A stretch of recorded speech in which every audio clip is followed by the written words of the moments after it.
اعوذ باللہ من الشیطان الرجیم بسم اللہ الرحمن الرحیم السلام علیکم ورحمۃ اللہ وبرکاتہ۔ معزز سامعین کرام، شہزادے نے اللہ کی مدد کو کیسے پایا؟ نصیحت آموز واقعہ۔ ایک بادشاہ فوت ہو گیا۔ اس کی وفات کے بعد اس کا بڑا بیٹا فوراً تخت پر قابض ہو گیا۔ بادشاہ کا دوسرا بیٹا بڑے بھائی سے خوف زدہ تھا، اس سے ملک چھوڑنے کا فیصلہ کر لیا۔ بادشاہ کا چھوٹا بیٹا اپنے 3 دوستوں کے ساتھ بیرون ملک روانہ ہو گیا۔ ان دوستوں میں سے ایک تاجر کا بیٹا، دوسرا کسان کا بیٹا، تیسرا ایک خوبصورت نوجوان تھا۔ راستے میں بہتر مستقبل کے بارے میں سب دوست اپنی اپنی رائے پیش کرنے لگے۔ سب سے پہلے کسان کا بیٹا کہنے لگا، محنت سے انسان سب کچھ حاصل کر لیتا ہے، باقی سب باتیں بیکار ہے۔ تاجر کے بیٹے نے ان الفاظ میں اپنی رائے کا اظہار کیا۔ عقل اور حسن تدبیر سے سب سے بڑا ہتھیار ہے، یہ نہ ہو تو انسان ناکام ہے۔ اب نوجوان کی باری تھی۔ نوجوان نے کہا، حسن و جمال سب سے بڑی نعمت ہے۔ بادشاہ کا بیٹا اللہ کی ذات پر بھروسہ کرنے والا، نہایت تدبر و تفکر والا انسان تھا۔ سب کی باتیں غور سے سننے کے بعد کہنے لگا، سب اپنی جگہ درست ہے، مگر سب سے بڑی چیز اللہ کی رضا اور قدرت ہے۔ اس کی ذات کا فیصلہ ہی ہر چیز پر غالب ہے۔ جب تک ہمارا عقیدہ تقدیر پر مکمل ایمان نہ ہو، اس وقت تک راحت اور سکون حاصل نہیں ہو سکتا۔ کسان کا بیٹا کہنے لگا، ہمارے پاس کھانے پینے کے لیے کچھ نہیں، اب پتہ چلے گا کس کی بات ٹھیک ہے۔ سب اپنی رائے آزماتی ہے۔ یہ لوگ چلتے چلتے کسی دوسرے ملک میں داخل ہوئے۔ یہ لوگ اس شہر میں اجنبی تھے۔ انہوں نے ایک صحرا میں پڑاؤ ڈالا۔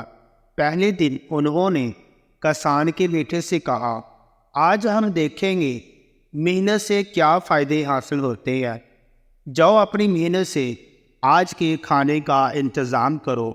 کسان کا بیٹا اٹھا اور جنگل کا رخ کیا، لکڑیاں توڑی اور شہر میں آ کر 2 درہم کی بیچ دی۔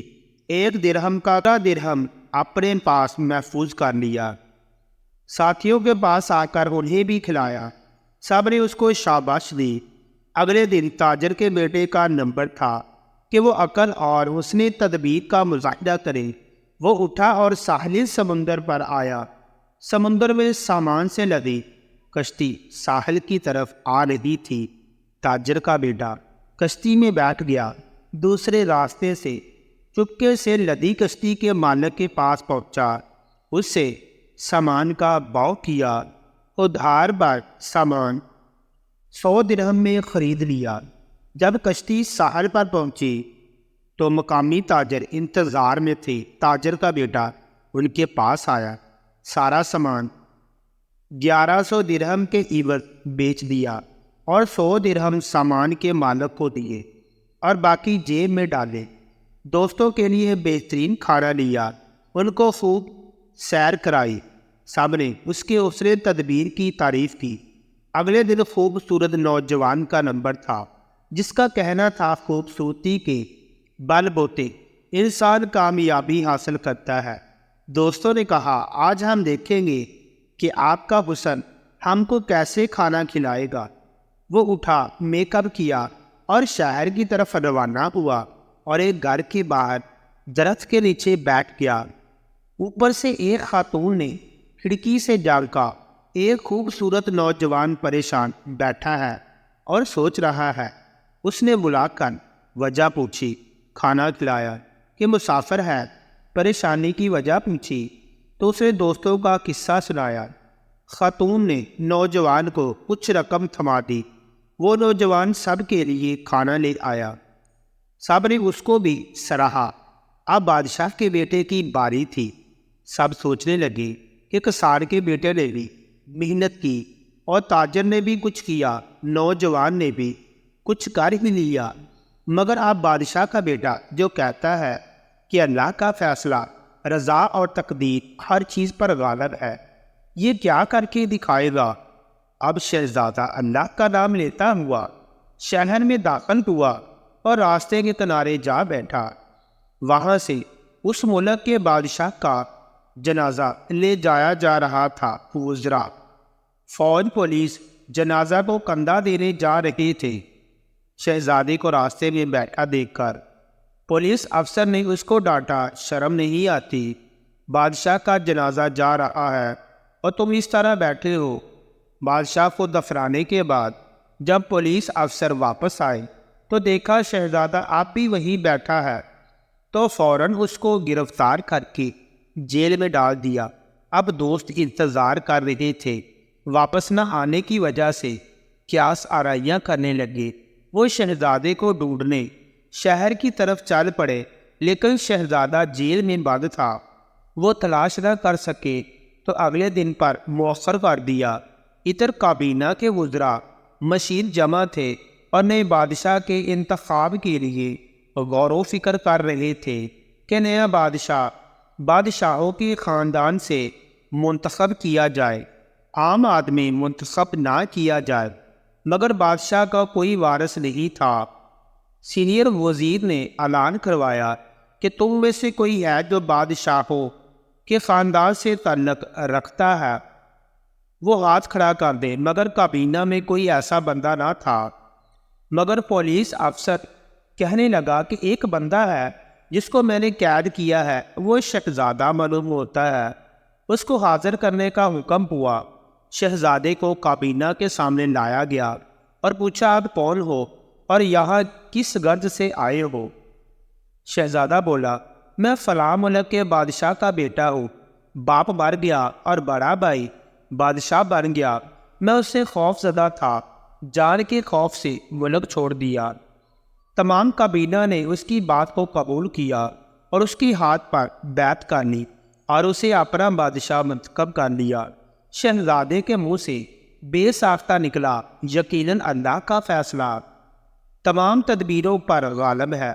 اب وزراء نے بادشاہ کو ملک کی سیر کرانے کے لیے باہر نکالا۔ بادشاہ شہر میں گشت کر رہا تھا۔ لوگ بادشاہ کے پیچھے بادشاہ زندہ باد کے نعرے بلند کرتے ہوئے بادشاہ کے پیچھے جا رہے تھے۔ ادھر شہزادے کے دوست شہر میں اس کی تلاش میں نکلے تھے۔ جب انہوں نے شہزادے کو اس حالت میں دیکھا تو سمجھ گئے اور بے ساختہ بول اٹھے واقعی اللہ کا فیصلہ تمام تدبیروں سے بڑھ کر ہے۔ وہ بھی بادشاہ زندہ باد کے نعرے لگاتے ہوئے بادشاہ کے ساتھ محل میں داخل ہو گئے۔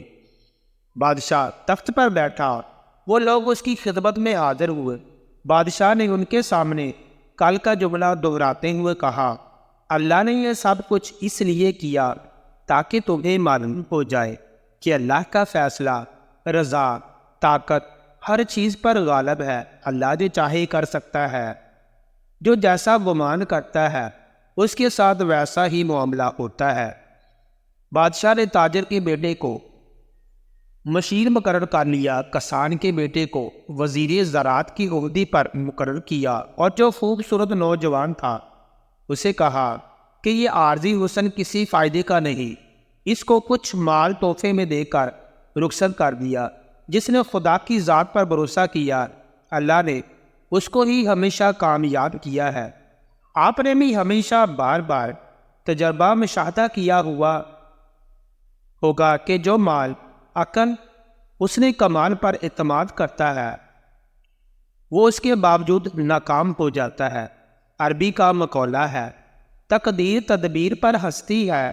اپنا کام اخلاص اور نیک نیتی سے کرتے ہوئے اللہ پر بھروسہ کیجیے۔